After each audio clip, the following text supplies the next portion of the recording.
Hello guys, good morning. আজকে সকাল সকালে বেরিয়ে পড়ছি পুজো দিতে, কারণ আজকে আমাদের আছে বিবাহ বার্ষিক। তার জন্য আমার বর আর আমি আর বাবু মিলে চলে যাচ্ছি পুজো দিতে।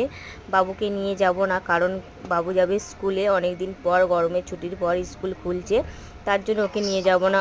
ওকে নিয়ে চলে যাব স্কুলে। ওকে বলেছি তুই গাড়ির কভারটা খোল। আর ওর পাপা চলে যাচ্ছে, চান টান করে দেরি হয়ে যাচ্ছে। বলছি চলো তাড়াতাড়ি ওর পড়াগুলো নেব, তার জন্য। কারণ ওর বিকেলে করে মানে 11টা থেকে স্কুল হয়ে গেছে, আমরা জানি না। ওকে সকালে দুদিন পাঠিয়ে দুদিনই ফেরত নিয়ে আসা হয়ে গেছে। এদিকে আমরা চলে এসেছি, বাবুকে স্কুলে ছেড়ে দিয়ে আসার পর আমরা চলে এসেছি মন্দিরে পুজো দিতে। করুণাময়ী মন্দির। এই মন্দিরটা দেখো, আজকে বৃহস্পতিবার, তার জন্য কত ভিড় হয়েছে। আর খুবই ভালো লাগছিল, মানে পরিবেশটা এত সুন্দর হয়ে আছে, খুবই সুন্দর লাগছিল। তারপরে রাস্তাটা এত গরম হয়ে গেছে, আমি পা রাখতে পারছি না, তাড়াতাড়ি করে চলে যাচ্ছি। এদিকে পুজো দিয়ে আমাদের কমপ্লিট, বাজার টাজার করে এবার বাড়ির দিকে রওনা দেবো। ভিডিওটা ভালো লাগলে লাইক শেয়ার